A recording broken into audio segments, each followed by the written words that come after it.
దేవునికి స్తోత్రం. బ్యాప్టిజం గురించిన బోధ చాలా కొంతమందికే అర్థమై ఉంటుంది, తెలిసి ఉంటుంది, అనుభవంలో ఉండుంటారు. చాలామంది అక్కడ దాకా రాలేదు. ఎక్కడండి, మేము 15 సంవత్సరాలు అయితే బాప్తిసం ముందని ఆ సత్యాల్లో లేరు. నేను దేవునికి స్తోత్రం, హల్లెలూయా. అది ఒక బాధాకరమైన విషయమే. అయినను సమయం మనకు ముందుంది. తప్పకుండా సరి అయిన రీతిలో బ్యాప్టిజం తీసుకోకపోతే తీసుకోవడానికి ఇప్పుడు ఇక్కడ కూర్చున్న వాళ్ళు కూడా సిద్ధపడవచ్చు. దేవునికి మహిమ కలుగును గాక. ఆమేన్, హల్లెలూయా. లేవికాండం 23:32 వాక్యం ఏమి నేర్పిస్తుంది అనంటే, మనలను మనము దుఃఖపరుచుకొని పశ్చాత్తాపపడి ప్రాయచిత్త యాగం చేస్తూ మనము దేవునికి అంగీకారముగా మారబడినట్లుగా ఒక దినము నిర్ణయించబడినది. దేవునికి స్తోత్రం, హల్లెలూయా, హల్లెలూయా. అంటే ఎందుకు దుఃఖపడాలి? దుఃఖపడి అలాగ మనలను మనము దుఃఖపరచుకోవాల్సిన అవసరము ఉందా అంటే ఉంది అని రాశారు. దానికి ఒక దినమును నిర్ణయించారు, ఒక సమయాన్ని నిర్ణయించారు. అందుకని అది మనకు తెలియపరచబడుతూ ఉండగా మనం ఆ పని చేయడానికి సిద్ధపడమని మరి ఒకసారి ప్రభు మనలను హెచ్చరిస్తూ ప్రోత్సాహపరుస్తూ ఉన్నారు. దేవునికి స్తోత్రం, హల్లెలూయా. మనందరికీ తెలుసు, యేసు ప్రభువారు కొండ మీది ప్రసంగములో మొట్టమొదటగా చెప్పారు. ప్రసంగం ప్రారంభములోనే 2వ మాటకి ఏం చెప్పారు? దుఃఖపడువారు ధన్యులు, వారు ఓదార్చబడుదురు. దుఃఖపడుట వలన మనకు లాభమా? లాభమేనా? అసలు ఏం చెప్తాను, నాకు అసలు తెచ్చలేదు అన్నట్టుంది ఒకరి మొహం. ఓకే, దుఃఖపడుట వలన మనకు లాభమా? లాభమే. దుఃఖపడుట వలన ఏమి లాభము అనంటే, మనము పరిపూర్ణతలోకి రావడానికి, ఏదేది చెయ్యలేదో, ఏదేది మనలో లేదో, దేనికి ఇంకా దూరంగా ఉన్నామో వాటి విషయమై దుఃఖపడితే అవి పొందుకోవటం వలన మనకు లాభమే. దేవునికి స్తోత్రం, హల్లెలూయా, హల్లెలూయా. చదువుదామా? మత్తయి 5:4 ఏముంది? దుఃఖపడువారు ధన్యులు, వారు ఓదార్చబడుదురు. లూకాసు వార్త 6:21 కూడా అదే అర్థం మనకు గోచరిస్తూ రాయబడి ఉంది.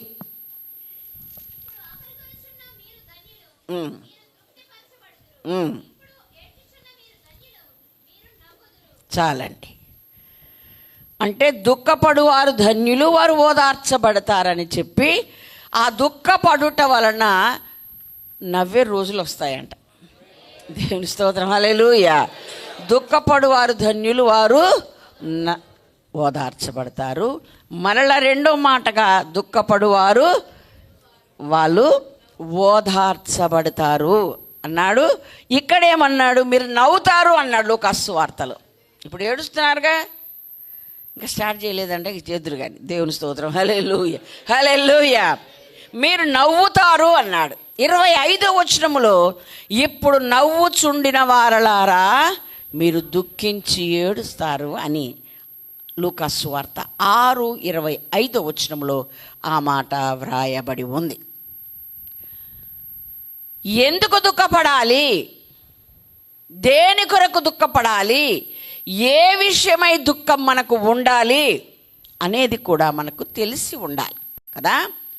యోబు గ్రంథం 5వ అధ్యాయము 2వ వచనంలో ఒక మాట వ్రాయబడి ఉంది. దౌర్భాగ్యమును గూర్చి ఏడ్చుట వలన మూఢులు నశించెదరు. చాలండి. ఏడవడానికి కూడా కారణం ఉండాలి, ఏడవడానికి ఒకటి ఉండాలి. ఆ ఏదో ఒకటి మేము ఏడవనీరాదు మమ్మల్ని అని అంటే, నువ్వు దౌర్భాగ్యమును గూర్చి ఏడ్చేవారవైతే నశించిపోతా. వాళ్ళు మూఢులు అని పిలుస్తుంది బైబిల్. ఓకే, అంటే మన భౌతిక సంబంధమైన, శరీర సంబంధమైన స్థితిగతులను బట్టి ఎవడైనా ఏడ్చాడనుకో వాడు మూఢుడు, నశించిపోతాడు. మరి దేనికి ఏడవాలండి? దేనికి ఏడవాలి? దేవుడు చెప్తున్నాడు, ఆత్మ విషయమై నువ్వు ఏడవాలి. దేవుని స్తోత్రం, హల్లెలూయా. 5:3 వచనంలోనే చెప్పారు, ఆత్మ విషయమై దీనులైన వారు ధన్యులు, పరలోక రాజ్యం వారిది. ఆ దీనత్వము, ఆ ప్రక్షాళన, ఆ కొట్టబడినటువంటి హృదయాలు, మెత్తన చేయబడినటువంటి మార్పులోకి వచ్చేది, మార్పు కలిగిన ఆ స్థితి గనక నీకు లేకపోతే ఓకే ఏమవుతారు? మీరు నశించిపోతాం. మన భౌతిక సంబంధమైన వాటి కొరకు ఏడుస్తూ దానికే ఏడుపు అనేది, దుఃఖం అనేది పరిమితం అనుకుంటే గనక మనము నశించిపోతాం. వాటి కొరకు ఏడవాల్సిన అవసరము లేదు. మనము దుఃఖపడేది ఎందుకు అనంటే ఆధ్యాత్మిక విషయాల్లో ఎంత వెనకబడిపోయామే అన్న బాధ కలిగితే ఏడవాలి. దేవుని స్తోత్రం, హల్లెలూయా. ఇప్పుడు బ్యాప్టిజం గురించిన చక్కని బోధలో నిజంగా చాలామంది లేరని నేను నమ్ముతున్నా. నీకు తెలిసి ఏంటంటే నాకు తెలుస్తుంది. దేవుని స్తోత్రం, హల్లెలూయా. అవును, ఆ కరెక్ట్ అయిన విధానములో లేం.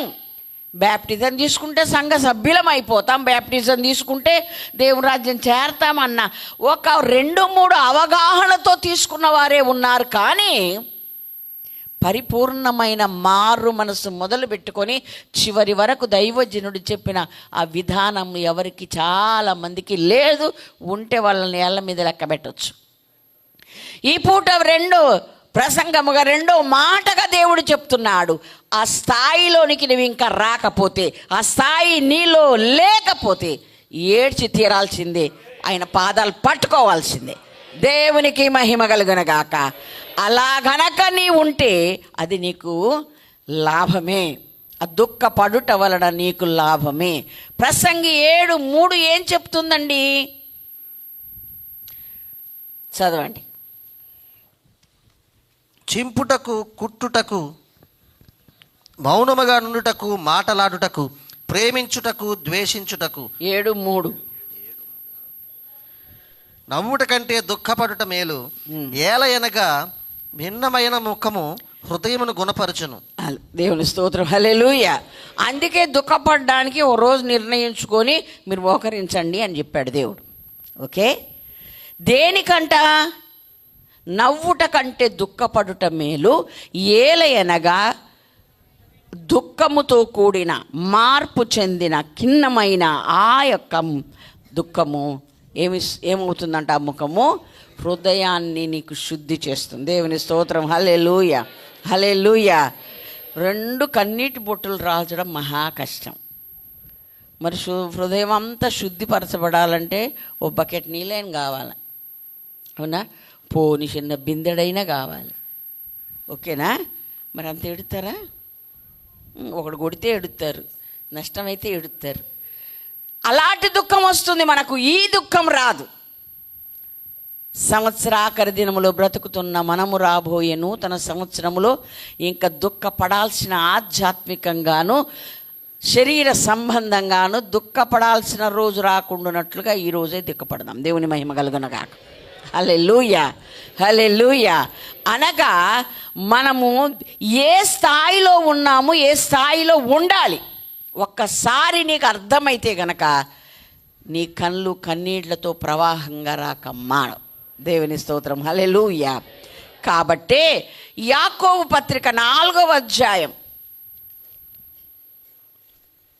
8-9 వచనాల్లో అంటాడు, దేవుని యొద్దకు రండి, అప్పుడు ఆయన మీ యొద్దకు వచ్చును. పాపులారా మీ చేతులను శుభ్రం చేసుకొనుడి, ద్విమనస్కులారా మీ హృదయములను పరిశుద్ధపరచుకొనుడి. వ్యాకులపడుడి, దుఃఖపడుడి, ఏడువుడి. మీ నవ్వు దుఃఖమునకును, మీ ఆనందము చింతకును మార్చుకొనుడి. చాలండి. దేవుని దగ్గరకు వస్తే కడుపు నిండా ఆనందం, సంతోషం ఉంటుంది అనుకున్నాం. కానీ ఇదేంటండి? రాగనరా, దేవుని యొద్దకు రండి, అప్పుడు ఆయన మీ యొద్దకు వచ్చును, మీరు శుభ్రం చేసుకోండి అని చెప్తూ ఏమంటున్నాడు? వ్యాకులపడుడి, దుఃఖపడుడి, మీ యొక్క సంతోషాన్ని, మీ ఆనందాన్ని దుఃఖమునకు, చింతకు మార్చుకోండి అన్నాడు. చాలామందికి దుఃఖం అంటే చాలా దూరం. ఏ దుఃఖం?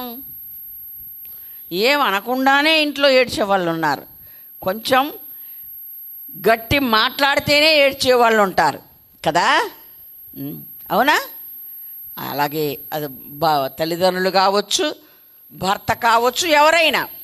అయితే అసలు ఆధ్యాత్మికమైన చింత కానీ, అందుకొరకు దుఃఖపడాలని కానీ, ఆ దుఃఖము మనకు మేలు కలగజేస్తుందని, ఆ యొక్క నలిగినటువంటి ఆ మనస్సు, ఆ ముఖము, ఆ దుఃఖము మన అంతరంగాన్ని ప్రక్షాళన చేస్తుందని కానీ తెలియని, అర్థం కాని వాళ్ళం ఉంటే ఈ పూట దేవుడు చెప్తున్నాడు, మీ నవ్వు దుఃఖమునకు, మీ యొక్క చదువు నాన్న, మార్చుకోండి. దేవునికి స్తోత్రం, హల్లెలూయా. అలా మార్చుకొని దుఃఖపడడానికి సమయం కేటాయించుకొని, రోజు కేటాయించుకొని ప్రభు పాదాల చెంతకొచ్చి ఆయన పాదాల దగ్గర అంగలార్చండి, ఏడవండి అని చెప్తున్నాడు. దేవుని స్తోత్రం, హల్లెలూయా, హల్లెలూయా. అయ్యగారు ఎప్పుడు చెప్తూనే ఉంటారు, పశ్చిమ గోదావరి జిల్లా వాళ్ళకు ఒక మాట అంటారని, ఏం చేత కాకపోతే ఏడవపోయావా అని. ఇప్పుడు ఆ పని చేద్దాం. దేవునికి మహిమ కలుగును గాక. ఎందుకంటే నిన్ను నీవు ఆయనకు నచ్చినట్టుగా మార్చుకోవడం నీ వల్ల కాదు గనక ఏడుద్దాం, ఆయన పాదాలు పట్టుకుందాం. దేవునికి మహిమ కలుగును గాక. ఏడవకపోతే నవ్వుతున్న వారికి దుఃఖం మిగులుతుందని, దుఃఖించే వారికి నవ్వు మిగులుతుందని దేవుని వాటి ముందే మనం చదువుకున్నాం. దేవుని స్తోత్రం. మరి సంతోషం, ఆనందమే మిగిలితే దుఃఖపడుట వలన మనకు లాభమా నష్టమా? లాభమే. దేవునికి స్తోత్రం, హల్లెలూయా, హల్లెలూయా. ఈ దుఃఖము ఎప్పటి వరకు ఉంటుంది? లోకమంతా సంతోషిస్తారు కానీ మీరు ఏడుస్తారు, కానీ మీ దుఃఖము సంతోషంగా మారబోతుంది అని యోహాను సువార్త 16:20 ప్రభు తన శిష్యులందరితో చెప్పాడు. లోకమంతా నవ్వే సమయంలో మాకేంటంటే దుఃఖం? మేము కొత్త సంవత్సరం వస్తుందని ఎదుర్కోవడానికి ఇంకొక రోజే, ఒక్క గడియే అని గంటలు లెక్క పెట్టుకొని సంతోషిద్దాం అనుకుంటే మాకేంటి దుఃఖము అని బాధపడొద్దు. లోకమంతా సంతోషిస్తారు కానీ మనం ఏడుస్తాం. మన దుఃఖం సంతోషంగా మారిపోతుంది. అది ఎలాంటి సంతోషం అంటే 1 సంవత్సరం 2 సంవత్సరాలు కాదు, శాశ్వత సంతోషముగా మారబోతుంది. దేవునికి మహిమ కలుగునుగాక, హల్లెలూయా. ఆయనతో యుగ యుగాలుండే భాగ్యాన్ని సంపాదించుకోవడానికే అశక్తులమైన మనం, ఆ స్థాయిలో రాలేకపోయిన మనం, ఆ స్థాయి సంపాదించుకోలేకపోయిన మనం, అట్టడుగు స్థానంలో ఉన్న మనం ఏడ్చి తీరాల్సిందే. దేవునికి స్తోత్రం, హల్లెలూయా. అభిషేకించబడకుండా ఇంకా బ్యాప్టిజం పొంది కూడా ఇన్ని సంవత్సరాలు గతించిపోతూ ఉండగా ఏడవాల్సిందే. దేవుని స్తోత్రం, హల్లెలూయా. ఖాళీ అయ్యాను, నింపుమన్నాడు. మరి ఖాళీ అవ్వడానికి ఏడుద్దామని నేను చెప్తున్నాను. దేవుని మహిమ కలుగునుగాక, హల్లెలూయా. నీ అంతటా నీవు ఖాళీ చేసుకోలేవు, నీ వాళ్ళ కాదు. పరిశుద్ధాత్మ సహాయం నీవు అడగాలి. హల్లెలూయా. ఏది చెత్తో, ఏది తొలగించాలో, ఏది తీసివేయాలో, ఏ మనస్సు నీకు అవసరము లేదో పరిశుద్ధాత్మనికి బోధించడానికి ఈ దినమందు నీతో మాట్లాడబోతూ ఉన్నాడు. దేవునికి మహిమ కలుగునుగాక. ఆ విషయం ధైర్యంగా, సంతోషంగా ప్రభు దగ్గర ఒప్పుకొని, ఖాళీ అయ్యానయ్యా, ఇప్పుడు నన్ను నింపు, నీ ప్రేమతో నింపు, నీ అభిషేకంతో నింపు, నీ మనస్సు, నీ గుణ లక్షణాలు నా నిండా ఉండాలని మన ప్రభునడు. దేవునికి మహిమ కలుగునుగాక, హల్లెలూయా. యోవేలు గ్రంథము 1:5 అంటాడు, మత్తులారా మేల్కొని కన్నీరు విడువుడి అన్నాడు. ఏడవాల్సిన స్థాయిని, ఏడవాల్సిన పరిస్థితిని తెలియనంత ఒక మత్తులో ఉండిపోయారు. మత్తు అంటే ఏంటి? తను ఏంటో, ఏం మాట్లాడుతున్నాడో, ఎలాగున్నాడో ఏం తెలియనోడు మత్తులో ఉన్నాడు లెక్క కదా. మన ఆధ్యాత్మిక స్థాయిని మనమే గ్రహించలేనంత మందమతితో మనం ఉన్నాం. అందుకనే మనం ఏం చేయాలి? మేల్కొని కన్నీరు విడవమన్నాడు. దేవుని స్తోత్రం, హల్లెలూయా. ఈ పని ఎప్పుడో చేయాల్సింది మీరు చెయ్యలేకపోయారని 2:12 అంటాడు. ఇప్పుడైనను ఉపవాసముండి కన్నీరు విడుచుచు దుఃఖించుచు మనఃపూర్వకముగా తిరిగి నా యొద్దకు రండి. దేవునికి మహిమ కలుగునగాక. హల్లెలూయా. ఇది ఎప్పుడో చేయాల్సింది. మీకు అర్థం కావట్లే, మీ పరిస్థితి మీకు అర్థం కావట్లే, మీరు ఎలా ఉన్నారో మీకు తెలియలేదు. ఏడవలసింది ఎప్పుడో, అది దాటిపోయినా సరే మీరు ఇంకా నవ్వుకుంటా హాయిగా సరదాగా ఉన్నారు. ఏడవలసిన వాటికి ఏడవలసిన పరిస్థితులున్నా అంటే దౌర్భాగ్యమును చేడుస్తారే కానీ ఆధ్యాత్మిక విషయాలకి మీకు దుఃఖం ఎప్పుడు ఇంకా రాలే. సరి అయిన పద్ధతిలో మార్పు చెందలేదు, సరి అయిన విధానంలో లేను, సరి అయిన బ్యాప్టిజం తీసుకోలే, సరి అయిన పద్ధతిలో లేను. ఒకవేళ బ్యాప్టిజం తీసుకోలేదని మీరు ఏడవడానికి ఇంతకుముందు తెలియబోదు, ఇప్పుడు తెలిస్తే ఇప్పుడు ఏడవచ్చు. దేవుని స్తోత్రం, హల్లెలూయా, హల్లెలూయా కదా. కాబట్టి ఇలా ఏ విషయాల్లో మనము ఎన్నో ఉపదేశాలు వింటున్నాం, ఎంతో టన్నుల కొద్ది వర్తమానాలు దైవజనుని ద్వారా మనకు అందుతున్నాయి. అవన్నీ కూడా మన అంతరంగంలో నిలుపుకొని క్రీస్తు యేసు కలిగిన సమానమైన అనుభవంలోకి ఎదిగేటంతటి ఆధ్యాత్మిక స్థాయిలో మనం ఉన్నామా? ఒకవేళ లేకుంటే ఎడాల వద్దా? దేవుని స్తోత్రం, హల్లెలూయా. కొంతమంది ఆయన దేవుడు నేను మనిషినండి, మనకు ఆయనకి ఎక్కడ కుదురుద్ది అని అలా సరిపెట్టుకుంటాకు చూస్తారు. నువ్వు అలా మనిషి మట్టి ముద్దగా పాపంలో నరకంలో ఉండకూడదని మహిమనంతా వదిలిపెట్టి ఆయన నీ కొరకు దిగొచ్చాడు. దేవునికి స్తోత్రం, హల్లెలూయా. ఈ మట్టిని మహిమగా మార్చడానికి ఆయన వచ్చాడు. ఆ సత్యం నీకు అర్థమైతే ఆయన ప్రేమను గురించి వర్ణిస్తూ కన్నీటితో ఆయన పాదాలు కడగకుండా ఉండలేవు. దేవుని స్తోత్రం, హల్లెలూయా.